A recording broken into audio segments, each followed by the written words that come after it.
this is less about you learning the steps of what to do next. I would say maybe 30% of it is you learning what it's going to entail for you to start your own practice, learning about how much revenue you're going to need to make in order to pull it back to 3 days a week or whatever you want it to look like. I would say that's about 30% of the job. Mm-hmm. The rest of it is all this internal work that we've been talking about. This is your Kick-Ass Life podcast, episode number 345. This is the Your Kick-Ass Life podcast with Andrea Owen, a no BS guide to self-help and badassery. Because ladies, let's face it, life's too short for it to not kick ass. And here's your host, the girl who serves it up straight with a side of crazy, Andrea Owen. Hey there, ass kickers. Welcome to another episode of the podcast. I am so glad that you are here. How are you doing now that it is summer? We are still surviving 2020. We are getting through one day at a time, 1 hour at a time, as I like to say. And I have taken a break from social media. A spiritual mentor of mine, Laren Alta, she's been a guest here on the show. She had posted that she was taking a break from social media for Mercury retrograde. She was also teaching a program during that time, and I signed up for it because I was like, I need to get my spiritual self back. I need to tap into my soul and my spirit because I, probably like you, are someone who likes to spend a lot of time all up in my head, and I was finding myself spending a lot of time on Facebook and Instagram, just scrolling mindlessly, using it as a coping mechanism, using it as a tool to numb out, as I like to talk to you about all the time, right? Chapter 3 in How to Stop Feeling Like Shit is titled, Those Coping Mechanisms Aren't Working for You. I think that's what I titled it, something like that. But I tell you that not to beat myself up, but to tell you as a more of a confession in solidarity that we all still fall back on these ways of coping that don't serve us, that are sometimes unhealthy. And it's never about completely cutting them out of your life forever and ever. Amen. I mean, if you end up doing that, by all means, I give you a high five. I guess we can't do that anymore. I give you a fist bump in the air. But it's about noticing when you are doing it and course correcting. So for me, that looked like noticing, having compassion for myself. Of course I am numbing right now. Of course I am trying to find a way to escape how challenging it is right now. And if I'm going to find a way to try to escape, that's really not what I want to do. So I deleted the apps from my phone. I have never been happier. No, I'm just kidding. It's not that dramatic, but it is really helpful. I don't know if I want to go back right away. And I've been loving it. So if you have found yourself spending too much time on Instagram or Facebook or Twitter or whatever thing it is, it doesn't necessarily have to be social media. I hope that you can somehow take a break or find whatever means that you need of support to be able to have compassion for yourself, to be able to find other ways to soothe yourself. All right? All right. And today we have a coaching episode for you. Katie was on the show, and today we are talking about work. And I would love for you to listen all the way through because her update was really interesting. I will probably mention it again in the update at the very end. But as we say in coaching all the time, a lot of the magic happens, a lot of the awareness and growth and sometimes healing happens in between sessions after you get off the phone with your coach, after you walk away from the session with your therapist. Because that's really where time settles in, where you have a chance to really sink in and think about and process the conversation that you had. And that's what happened with Katie. So without further ado, here is the coaching session with Katie. Katie, thank you so much for being here. Thank you so much for having me. I'm so excited. I am pumped to talk to you because we are going to talk about work. And it's really interesting when I get people's information and sort of their topic about what they want to cover. I try my best to kind of read between the lines and see what's going on based on other things that you talk about. But I didn't get a ton of information sort of on purpose. And before we started recording, you and I were chatting about it and I cut you off and I'm like, wait, don't tell me anymore because I want you to tell us what your goals and dreams and all that good stuff is. But before we get into that, will you sort of introduce yourself, tell us who you are, what you do for a living, and what part of the world you are talking to us from? Okay, so one of the things I always love to tell people about myself, which I don't even really know why, is that I'm a proud introvert. So okay, I love it. Well, no, I do love that because I think extroverts like get all the credit and like we need introverts. Yeah, like I recently, re-listened to Susan Cain's TED Talk and it's like introverts need to put themselves out into the world. So I'm a very proud introvert. And my greatest passions in life are being of service and inspiring change. So I'm a physical therapist and I'm blessed that I get to really fulfill both of those passions pretty much on a daily basis. So I've been a PT for about 2.5 years and I work primarily with the older adult population. And I practice in Henderson, Nevada, which is where I live and actually where I was born and raised. I live with my amazing boyfriend and our sweet mini Australian Shepherd, Blue. And in addition to loving my job, I'm also very creative and I love having all these side projects. So I love to write and to craft and to sew and to just kind of get a creative outlet and have some things that inspire me even outside of work. Yeah. Okay. Well, I don't know you all that well. I know you're in the writing experience with, a group of women who are also passionate about writing. And I do know that because you just told us that you love your job, yes, but you're also thinking about a career change. And I can tell that you love personal development, partly because you introduced yourself by telling us your values. I love that so much. And, you're a listener of the podcast. And so tell us, when you found out that I was accepting applications for people to come on, what was the thing that pushed you to fill out an application and want to get coached on here? What do you want to change? So I am I'm a dreamer. I love setting goals and I love having goals for myself. And I was starting to realize that when I look back on all the goals that I've achieved in my life, they've all had very set timelines. So I've been a perfectionist and an overachiever for my whole life. And so I wanted to be valedictorian. So that came when I was a senior in high school. And then I wanted to go to PT school. So that came after undergrad. And I wanted a certain job. So that came after internships. And so I've always had these paths that I've worked really hard to get there, but they're kind of set paths. And now that I'm looking at my goals for my career, one of them is, even though I love my job, I want to work 3 times a week as a PT to be able to have more time for my creative projects and to be able to travel more and things like that. So I'm almost 3 years into my career and I'm thinking, okay, when do I make that move? And how do I know when to make that move? So I'm always inspired by those stories of people who are like, I quit my job and then I started my own business and now I'm a millionaire. Those great, don't we all wish we could be them stories? But I'm also a planner. And so I'm like, am I being inspired by those stories and throwing caution to the wind? Or is the water warm and I can jump in and I'm too afraid?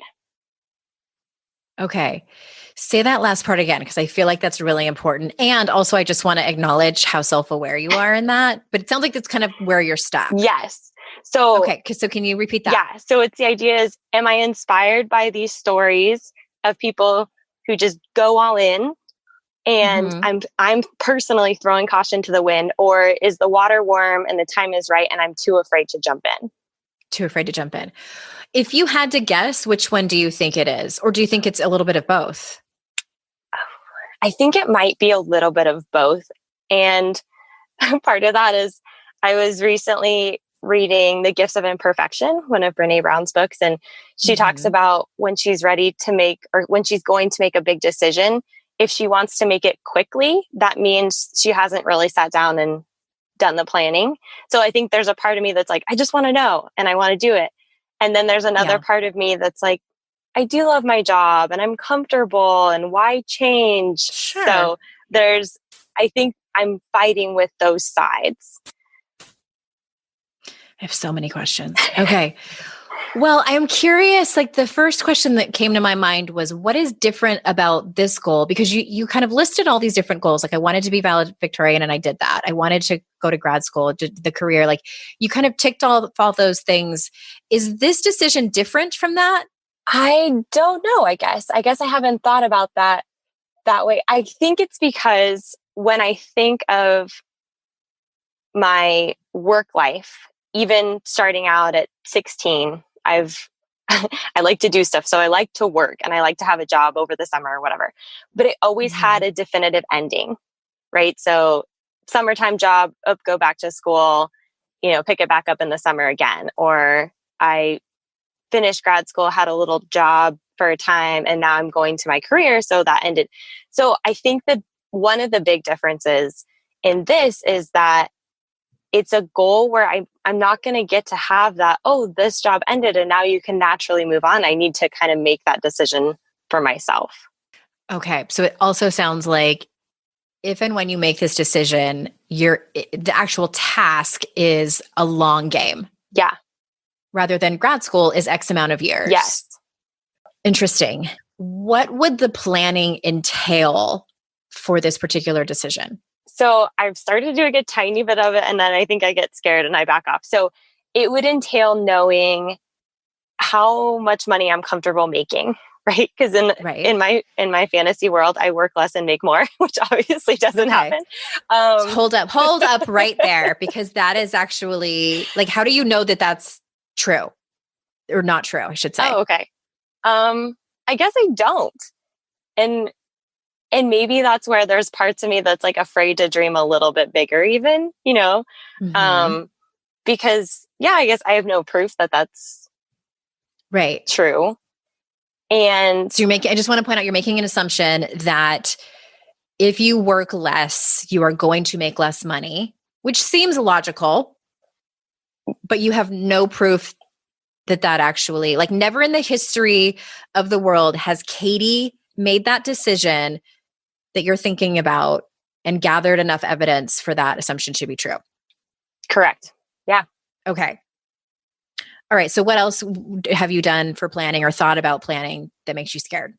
So I've also reached out to one of my really good mentors, that was like my gold star. I was so proud of myself because I'm not someone that likes to, for as ambitious as I am, I tend to hold my goals internally. Because as soon as they come out of my mouth, I'm like, oh, now I have to do it. Like I just put pressure on myself. Mm-hmm. So I reached out to one of my mentors and she got me in contact with some people in different areas of my field, basically. So I've reached out to them and kind of been like, hey, what did you do to get to where you are? And do you have any suggestions for me? As in, what kind of continuing education classes could I take right now? Obviously, the world's a little crazy, so I can't go shadow different fields. And also ideas like home health is something that I'm kind of interested in. And so I reached out to a guy who does primarily home health and just kind of got an idea of what his schedule looks like. So could my schedule look like that? And those kinds of things. Just mostly reaching out to people and seeing what they do. Okay. Well, fantastic. That's amazing that you've even taken that step. Were you inspired by the information that you gathered from that? I was, and I was also scared by it. Why is that? So when I talked to the gentleman who does home health, for example, he talked about how much he loved his job and the flexibility of it and all those things that I'm like, yes, sign me up. And then he's like, but keep in mind, there's a lot of home health agencies that are not necessarily on the right side of the moral spectrum. So you have to be careful of that. Or you have to really know people in the field to get your foot in the door. And you might have to take a per diem job on top of your full-time job to have that experience. So it's all these things that I go, oh, shoot, maybe I'm behind, or maybe I can't do this. Okay.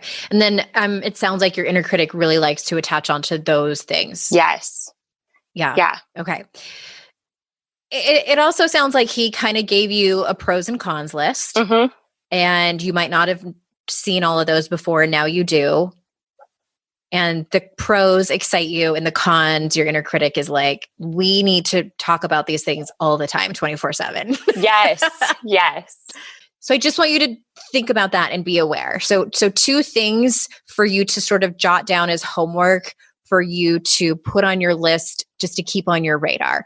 One, where you're making assumptions about things that you don't know are really true or not. Like the one I just pointed out, like work less, make less. Like that's an assumption that you're making that you don't know if it's true.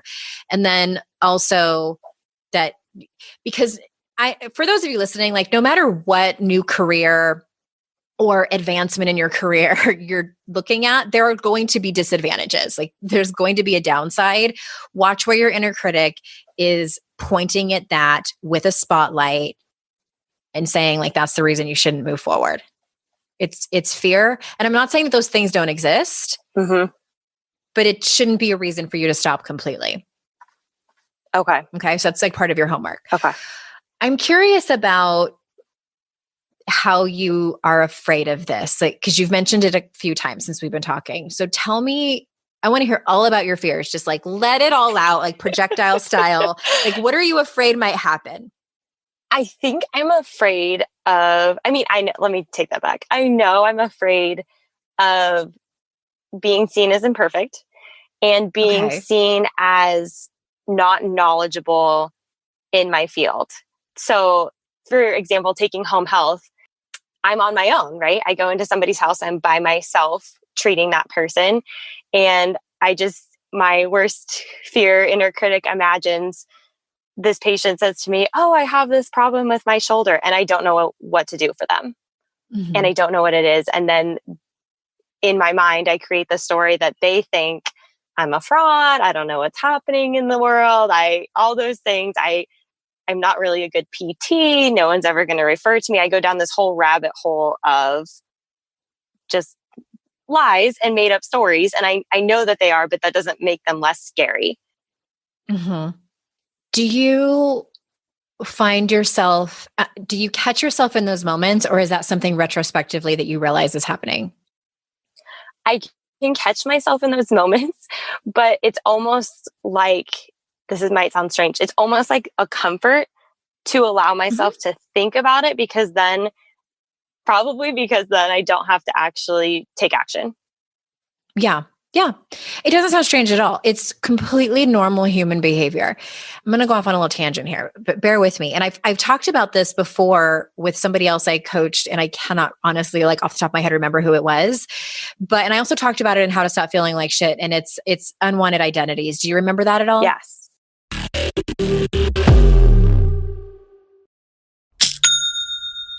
Shopify's already taken the cash register online, helping millions sell billions around the world. But did you know that Shopify can do the same thing at your retail store? Give your point of sale system a serious upgrade with Shopify. With Shopify, you get a powerhouse selling partner that effortlessly unites your in-person and online sales into one source of truth. Track every sale across your business in one place and know exactly what's in stock. Connect with customers inline and online. Shopify helps you drive store traffic with plug-and-play tools built for marketing campaigns from TikTok to Instagram and beyond. Get hardware that fits your business. Take payments by smartphone, transform your tablet into a point of sale system, or use Shopify's POS Go mobile device for a battle-tested solution. Sign up for a $1 per month trial period at shopify.com/noise, all lowercase. Go to shopify.com/noise to take your retail business to the next level today. Shopify.com/noise. It's hard to find a great mentor who can help me level up. My dream mentor, Shonda Rhimes. So I was really excited when I heard she has a class on Masterclass. With Masterclass, you can learn from the best to become your best. Masterclass is the only streaming platform where you can learn and grow with over 200 plus of the world's best. For just $10 a month, an annual membership with Masterclass gets you unlimited access to every instructor. And you can access Masterclass on your phone, computer, smart TV, or even in audio mode. I'm always looking for ways to be a better writer, so I took Shonda Rhimes' screenwriting class. It helped me gain concrete technical advice, including structuring, the writing process, and with shows under her belt like Grey's Anatomy and Bridgerton, it was so helpful. Plus, every new membership comes with a 30-day money-back guarantee. Don't wait another moment to start your learning journey with Masterclass. Right now, our listeners get an additional 15% off any annual membership at masterclass.com/Andrea. That's 15% off at masterclass.com/Andrea. Masterclass.com/Andrea.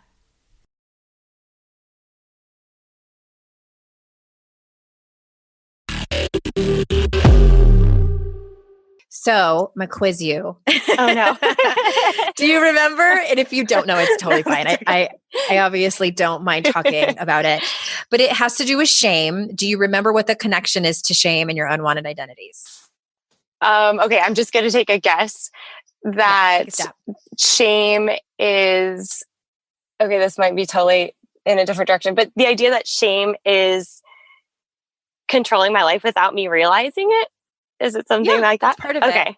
Yes. So and actually that's the foundation. So, and I love that you said that, because for people who might have forgotten or are new to this work, what Brené Brown says about unwanted identities and just shame in general is that whether you know it or not, shame is running your life. Because when people think about shame work, they often think about like when we are shamed, whether someone means to do it or not, like that's when shame is happening. But especially with the women in my community, the women that listen to this podcast, women that read my books, they are a lot like you have described, confessed perfectionists, overachievers. And that points to shame, because when we are in our perfectionism, when we are like hyperachieving, then we are doing it to try to avoid shame. Mm-hmm. That's how shame is running our lives. Does that make sense? Yes. Okay.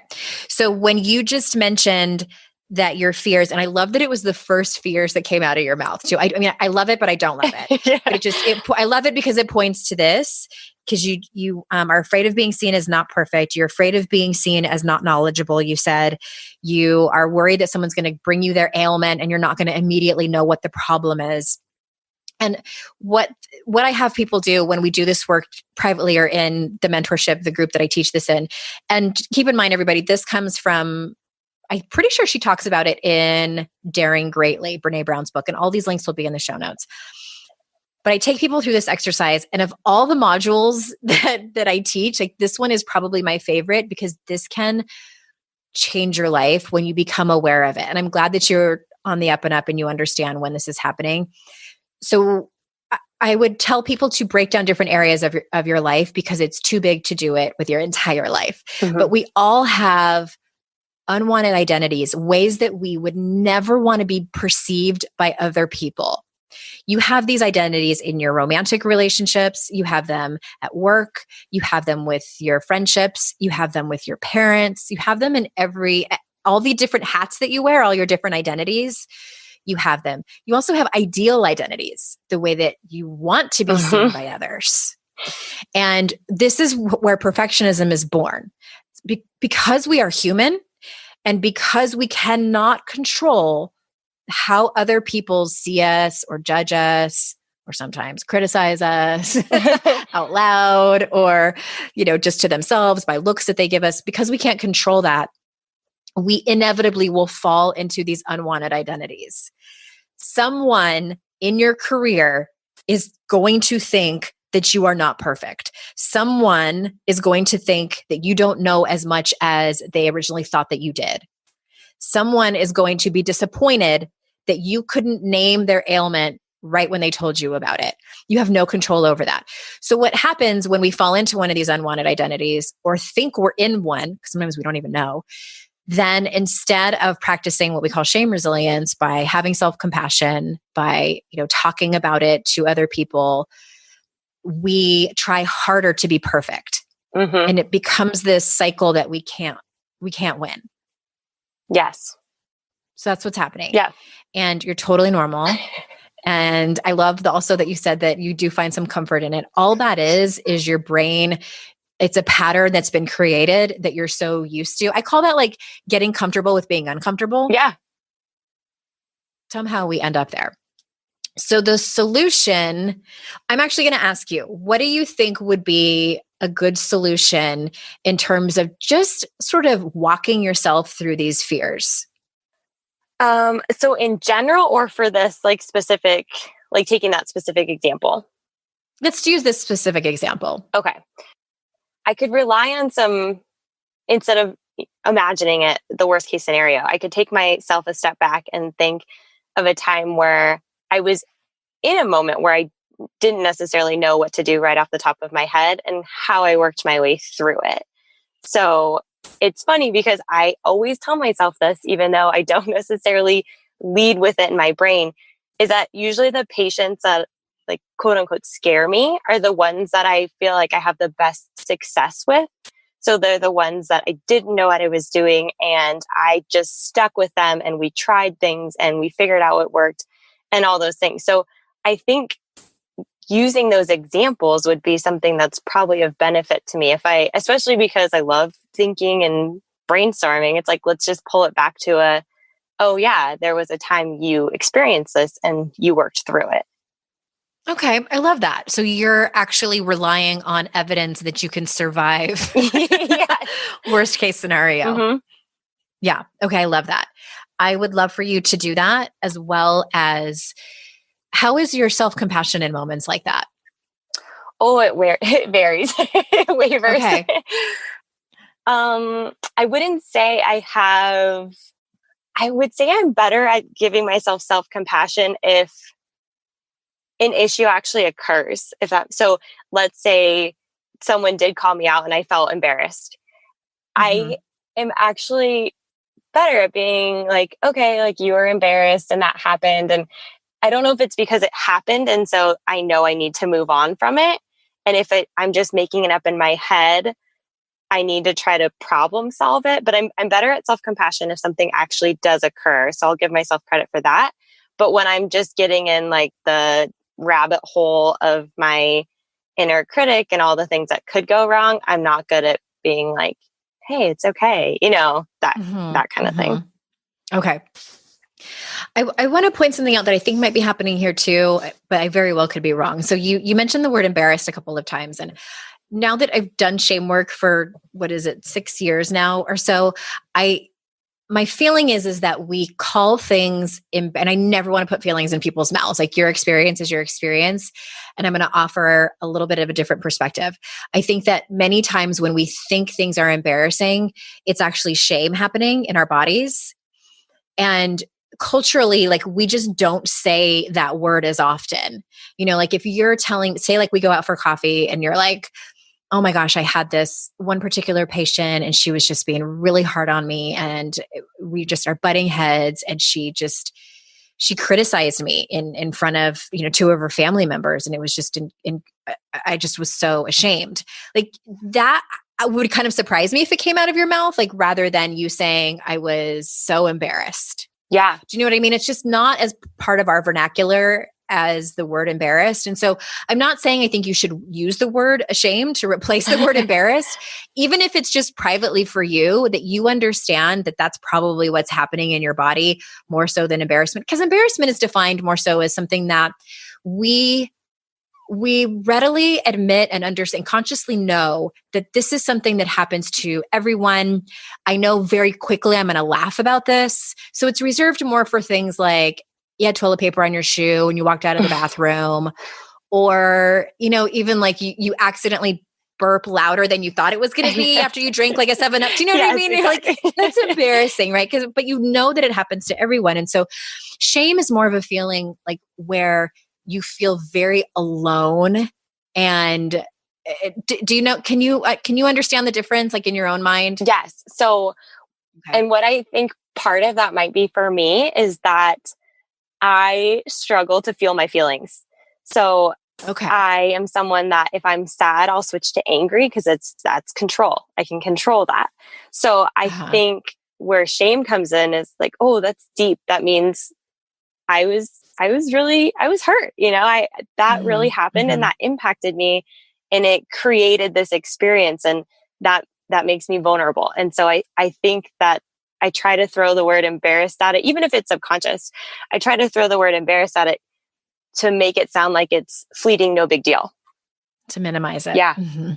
Okay. I'm really glad that you know that about yourself. I also don't want to be dismissive of anger. Have you ever taken the Enneagram? Yes.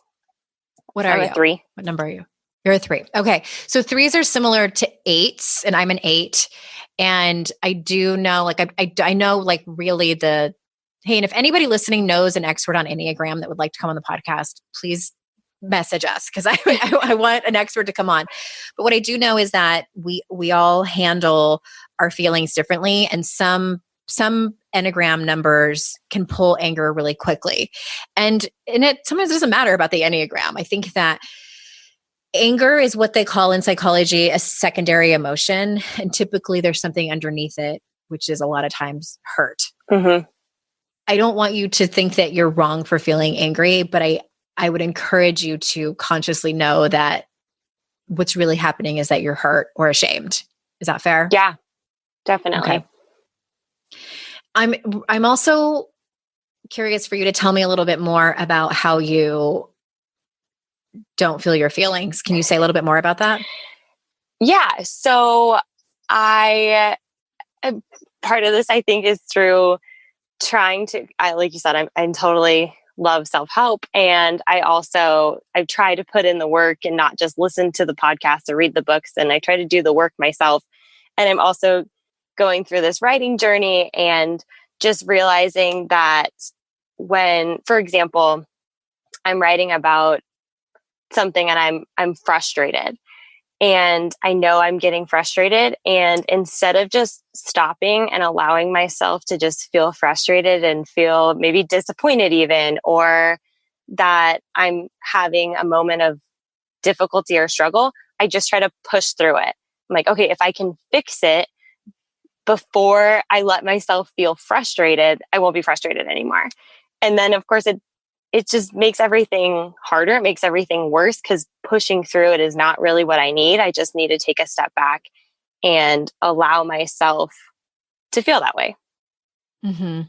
What do you think about, because I know you love to write, what do you think about writing a letter to each of the feelings that you don't want to feel? That's a good idea. What comes up when I give you that assignment? I think I have a lot of letters to write. Maybe it could just be one letter and a couple of paragraphs to each one. Really, you do it however you want. And my invitation for you is to not stop if one particular feeling is more free flowing than the other. Okay. Yeah, I like that, because I think that would be cathartic for me because even when you ask, can you talk a little bit more about not feeling your feelings? I know I can talk a little bit about it, but I think it's just still at the surface. I've recognized it, but I haven't dug deep enough to really know, like, why is that? What's going on there that's causing me to feel like I can't feel? Yeah. And I love that you just even asked that question. Like, why is that? Like, if you could get curious about your own stuff, all of you listening, like if you can get curious about why it is that you want to push through something instead of feeling frustrated, like what is it about, you're basically coaching yourself, asking questions like, what is it about frustration that is so uncomfortable for me? What am I afraid might happen if I actually feel frustrated? Is there some particular action I'm afraid I might take or not take? Yeah. Those types of questions. Because where I want this to circle back to the topic is about your fear around this step that you want to take in your business. And at the end of the day, honestly, Katie, what this might boil down to, it's similar to a few women that I've had on the show. I'm thinking of Rachel in particular. I think I've had 2 Rachels on, but the Rachel who it was from, I think, the fall of last year, where she works in theater and production and was taking steps in her career. And for her, it was an obvious upper limit issue. And I think that that's what's at play here for you. What do you think? I think so, because there is a part of me that knows when I take this step forward, right, which would include leaving my current job whenever, if ever that happens, right, taking that step forward, people are going to notice. Mm-hmm. And so once people notice, it's like, what is that going to mean? Like, can I handle people wanting to follow me and ask for me advice? Or can I handle if it doesn't work out and I have to go a different direction? So kind of I'm limiting myself because of the fear of maybe being successful is a big fear in there too. Mm-hmm. I was wondering if that was going to come out to play during this conversation. I had a feeling, but like, I'm like, don't lead the witness, Andrea. And I could sort of tell when we first started having the conversation, I can hear in your voice that you have this sort of, I don't want you to take this the wrong way, but like this sort of surface level confidence. Does that make sense? Yes. Yes. Yeah. So you've mastered putting off the energy and the air and the persona of being confident. And I'm not saying that you're not. No, I think I'm are with you. Yes. To an extent. Mm-hmm. And then you get to a certain point, like you have your own edge where you get there. And then that's what an upper limit is, really. I'm just describing it differently. Yeah. Today's podcast is sponsored by MIDI Health. Ladies, are you over 40 like me and dealing with hot flashes, insomnia, brain fog, moodiness, some vaginal dryness, or weight gain? Don't just accept it as part of aging. These symptoms are often linked to hormonal changes during perimenopause and menopause. At MIDI Health, they get it. Their experts know what you're going through and how to help. MIDI clinicians are menopause specialists offering safe, effective, FDA-approved solutions. And guess what? MIDI care is covered by insurance. So stop pushing through it alone. Schedule a virtual visit and dive deep into your unique symptoms and health background. You'll walk away feeling heard and with a plan to start feeling better. Visit MIDI Health today and reclaim your well-being. You deserve to feel great. Book your virtual visit today at joinmidi.com. That's joinmidi.com. joinmidi.com. You know when you're listening to a song on the radio and you get the profound feeling that the song playing was written about you? Now imagine having the power to gift that same incredible feeling to someone you love with an original song from Songfinch that actually is written just for them. Songfinch lets you create an original radio quality song inspired by your own life and the people you love. It's completely unique, personal, and lasts forever. Whether your song is for Father's Day, an upcoming graduation, wedding, or anniversary, or even just a gift to show your loved one how much you care, start your song now to lock in one of Songfinch's top artists. I gifted Songfinch to myself, a song about my late father, and I'm so excited to play you a clip. Flipping through the slides of learning how to live and how to love, and coming undone a father, daughters without, so she writes it down. One of my clients heard about Songfinch from this podcast, and so she had a song created for her son who was graduating, and she told me that they both cried when she played it for him and that it exceeded her expectations. For a limited time, Songfinch is letting our listeners upload their song to Spotify for free, so you and the lucky person you gift it to can listen to it anywhere, anytime. Go to songfinch.com/noise and start your song. After you purchase, you'll be prompted to add Spotify streaming for your original song for free, a $50 value. Again, my URL is songfinch.com/noise. Don't forget to share your song with us too. songfinch.com/noise.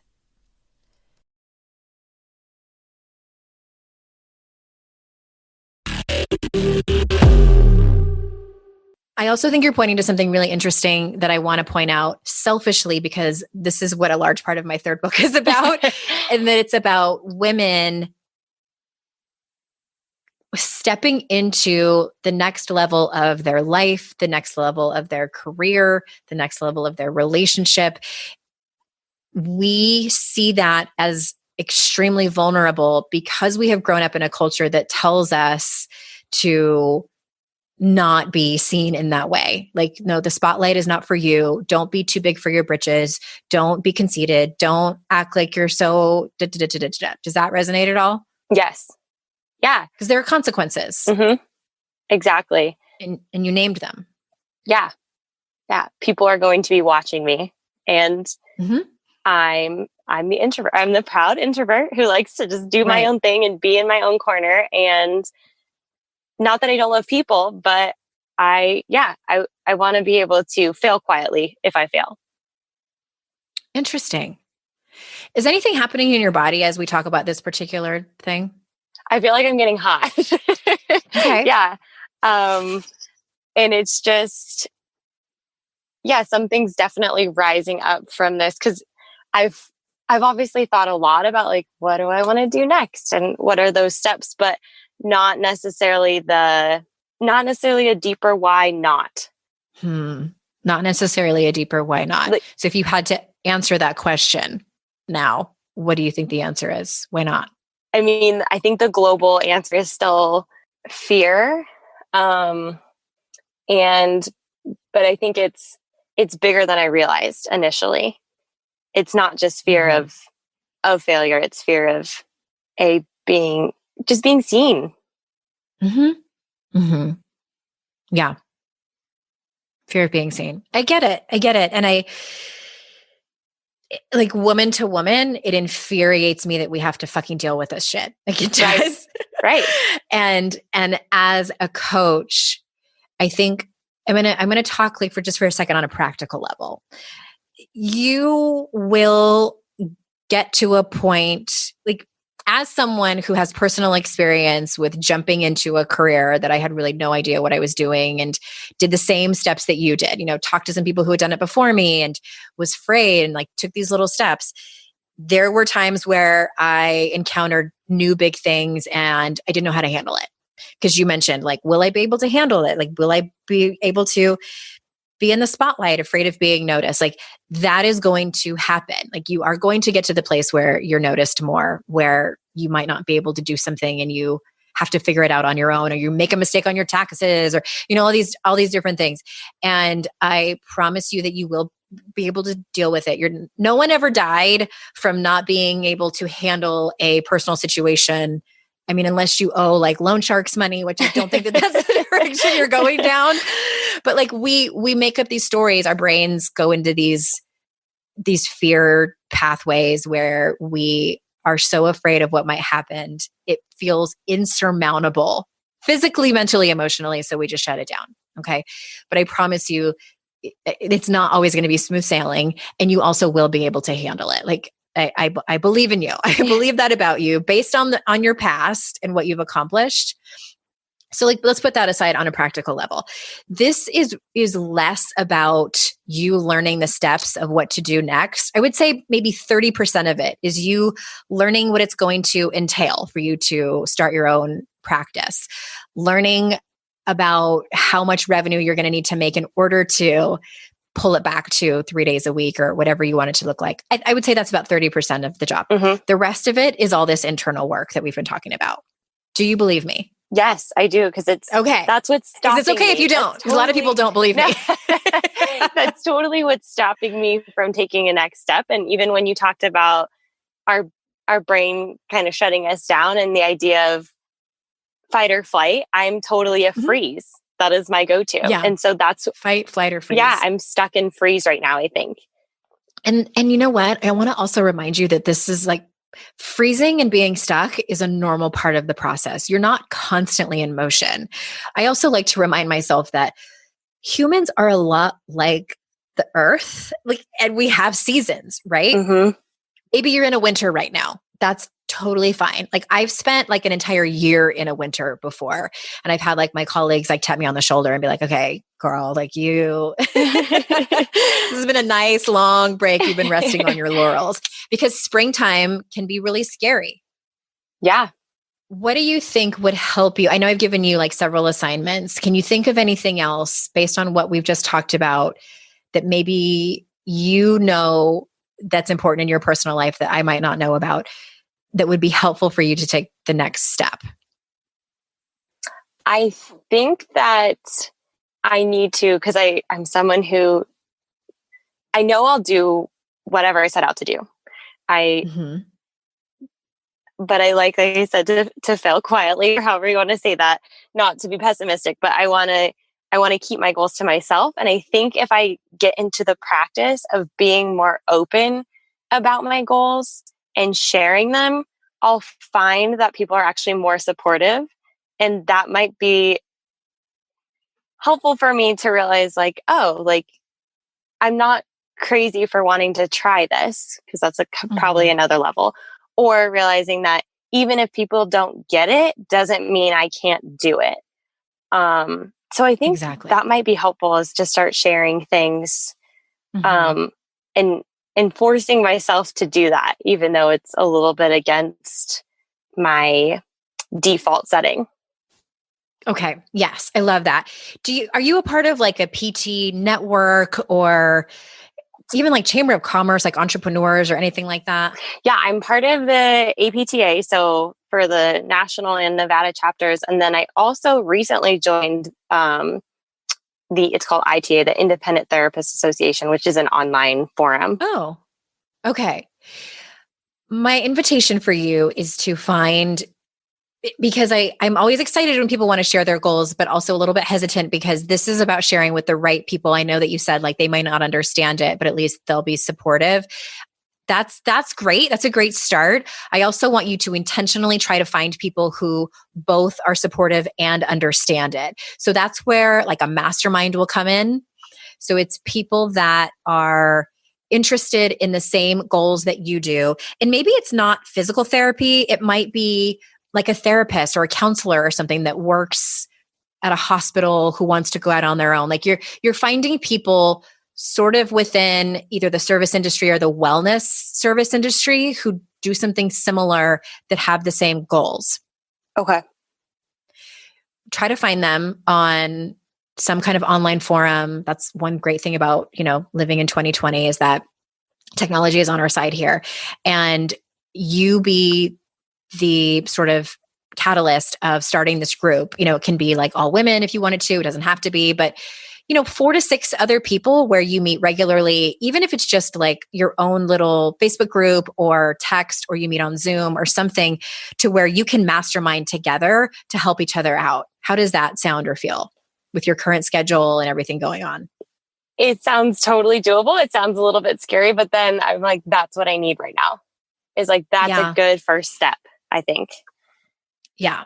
I don't even know if we mentioned like that I think we did in the very beginning. I'm like, I feel like we've gone on this long walk together, but your whole point is that you want to be able to start your own private practice in physical therapy, right? Whether it's home health or. Yeah. Kind of just be my own boss, be in control. Exactly.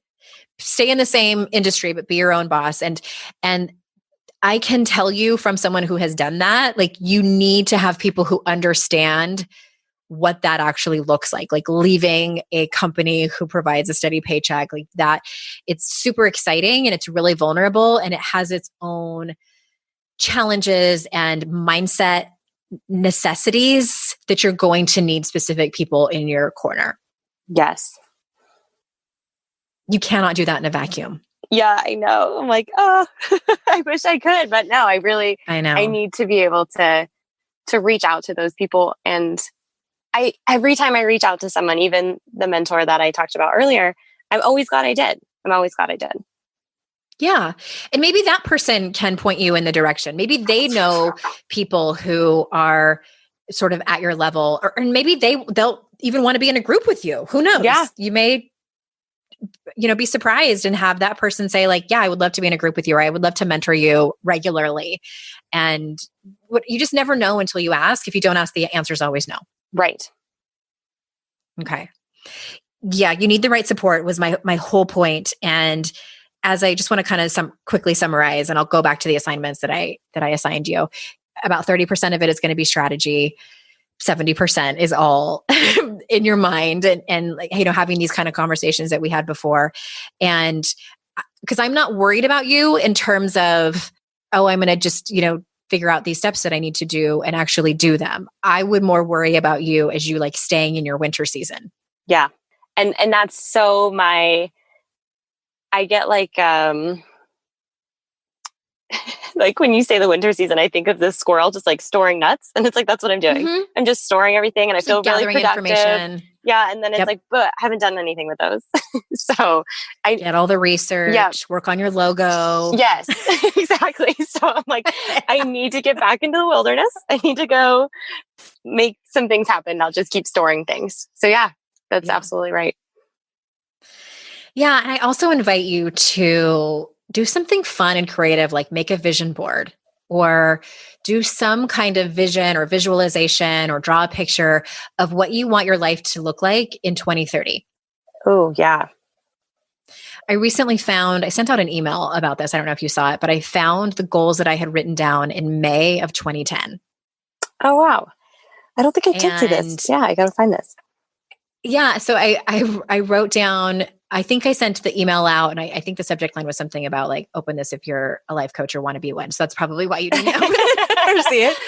But I had joined this, they called them like teleclasses back then. There was like 6 women in it. And it was for people who had like no idea how to start an online business. This was still when online businesses were fairly new, especially for life coaches.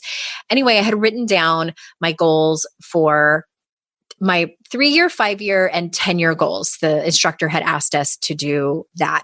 And I had written down my financial goals. I had written down that I wanted to write a book by 5 years out.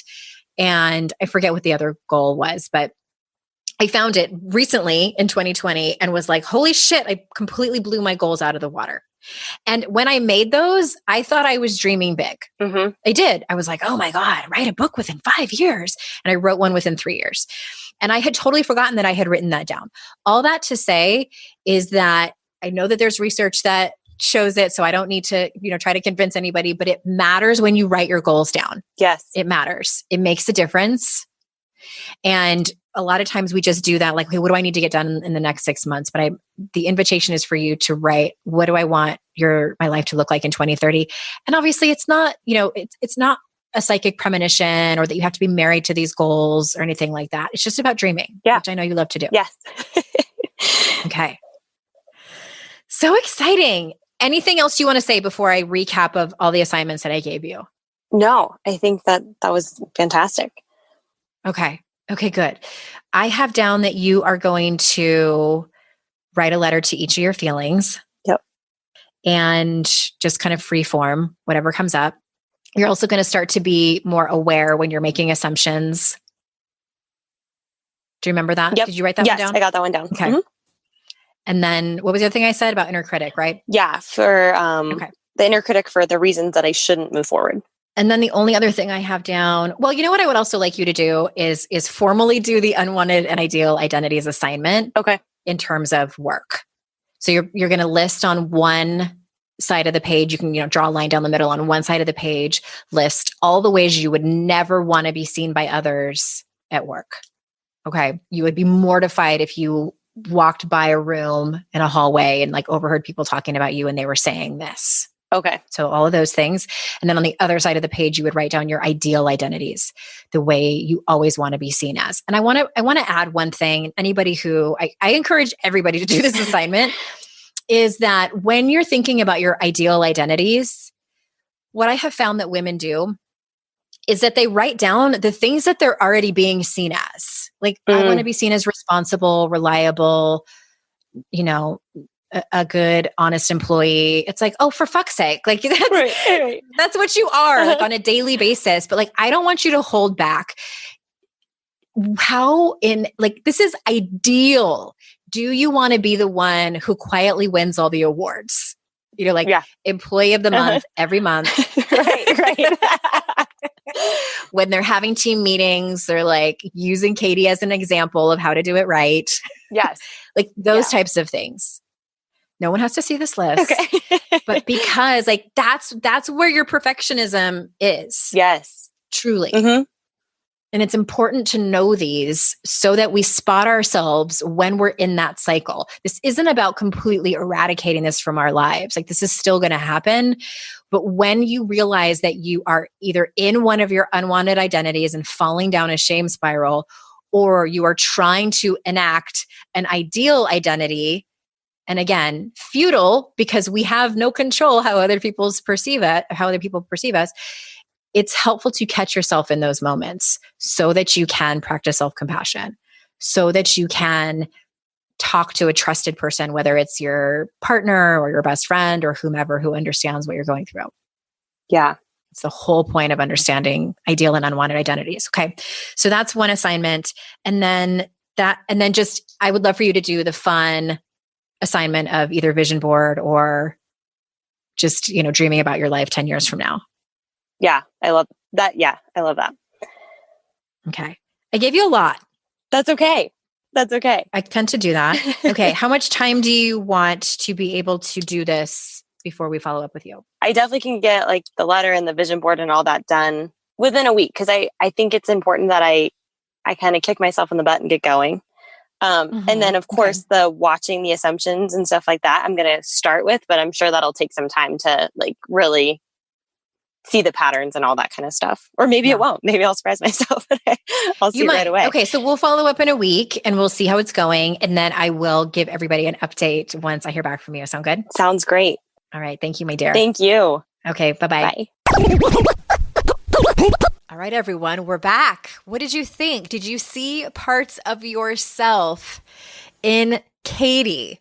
I hope that you did, even if you might not be going through the same challenges that she's facing right now or be in the same industry as her, but I hope that you saw parts of yourself in her that you could relate, even if it was just in a small way. So I'm going to read to you her update. She did all of her assignments within a few weeks. And at the very end, when I'm done reading her update, I'm going to point out a couple of things that I wanted to highlight to talk to you about. All right. Katie says, wow, I didn't realize how much I needed these assignments until I did them. Thank you so much, Andrea.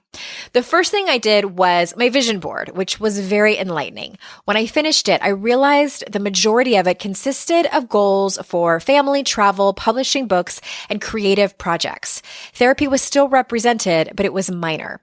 At first, when I noticed this, I panicked. My inner critic, which I did recognize as such, told me things like, you have to put more on your vision board about being a physical therapist. You just did a whole podcast episode about opening your own business. There was a part of me that wanted to add more physical therapy stuff because my inner critic told me to. But I realized I was making the assumption that being a physical therapist was the only thing that made my life purposeful and what people considered me good at. I previously thought my inner critic was preventing me from moving forward as a therapist, but now I think she may actually be preventing me from moving forward in my other endeavors. My thought is I'm holding onto an assumption that because I'm not quote unquote qualified in writing or creating, I can't really pursue those goals. After stepping away from the vision board for a while, I came to understand that I may not want to go into business for myself in the physical therapy arena, but I do want my career to allow me the flexibility to be a good therapist and everything else I want to be, from traveler to author. That may mean becoming an independent contractor someday, or it may mean just shifting to another area within the field. Before this assignment, I was stuck with the belief and assumption that once I declared a goal, I absolutely had to follow through with it, even if it wasn't serving me. I know now that's not true. Even though it may be difficult for me to let go of what I thought was my goal, I recognize that permission to pursue those things. So that's what I'm doing. As part of my permission slip, I started making aprons, which I'm going to sell on my Etsy shop that I decided I'm going to open this week. I also did the ideal and unwanted identities, which focused on how I want to be perceived at work, and wrote a letter to my feelings, which was also extremely helpful. I realized I was being so harsh on my feelings, pushing them away when really they are there to help me. They want me to be a complete person and live a wholehearted life. Once again, I know it will all take time, but I'm actively working on allowing my feelings to just be and not to control them so much. Although I think I'm shifting gears from my initial start a business goal, I started researching how to form a mastermind, and I'm seeking out members through some of the physical therapy forums I am already a part of. I know that there are many therapists who have changed career paths within the field or are looking to do so, and I think their support will be instrumental to my success. I'm excited to be able to share my ideas, struggles, and triumphs with a group of people who really understand and can support me in my growth. All right. My face hurts. I'm smiling so hard. I want to point out a couple of things. I love that she started with the fun assignment, which was the vision board. And I want to, again, like I talked about in the intro, emphasize that the work happens in between the sessions. What she found when she did her vision board was that she didn't necessarily have to hold on to what she initially brought to the session, which blows my mind, but at the same time doesn't blow my mind because this isn't unusual that happens in these particular kinds of sessions. This is one of the beautiful things about coaching is that we can be spinning our wheels on a particular topic and then we have a conversation where certain questions are opened up, where we are given assignments to be creative because it uses a different part of our brain. It switches us out of this sort of stuck neural pathways that we have probably been in for a long time and allows us to think a little bit more critically, to open our horizons, to just expand our minds and our hearts and our souls for even just a few minutes to be able to hopefully see what's in more alignment with our values, see what's in more alignment with our purpose. All right. And the next thing I want to point out is that she says, I realized I was being so harsh on my feelings, pushing them away when really they are here to help me. And, and then at the end of that, she says, I'm working on allowing my feelings to just be and not trying to control them so much. Applause, applause, applause for that. I hope that all of you can take that to heart as well. Your feelings, our feelings are merely our body's way of processing information. They are our body's way of taking care of us, getting us back to that place of homeostasis, even though we feel like feeling our feelings takes us way out of homeostasis, right? Chapter, I think 3 or 4 and how to stop feeling like shit. I talk about that a lot. Yeah, it's chapter 3. Okay, I got that right. And the last thing I just want to highlight and underscore that she is seeking out a kind of mastermind, a group of peers, a group of people who can support her in her endeavors, even if she doesn't end up going after that original goal that she was after. This is a group of people who are, kind of in the same field, have the same goals and values, and just hopefully could turn into an extra support system that you might need. These are also really great to form if you are just in love with personal development. I know sometimes it can be hard to find your people. Maybe your immediate family and friend circle they're just not into it. Like you have so many other things in common with them and you love them just the same. But when it comes to personal development, it's not their thing. So find a book club that focuses on personal development books. You're going to find your people in there. If you go to a workshop or attend one virtually, reach out to those people. I know that a lot of you are listening who have done some of my online classes and you're in Facebook groups. Like that's a perfect opportunity to reach out to some other people and say, hey, do you want to form like a book club and we can read such and such book? And you have those people in your corner who understand this work and can support you, and you can support them. All right, everyone. Thanks for listening. I really hope that you enjoy these coaching episodes and see some of yourself in them. And even if you don't have anything in common with the person being coached, I hope that you can learn something. Thank you so much for being here. I am so incredibly grateful for your time. And until next time, Ass Kickers, I will see you all out in cyberspace. Bye-bye.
I'd like to introduce you to the Minimalist Moms podcast.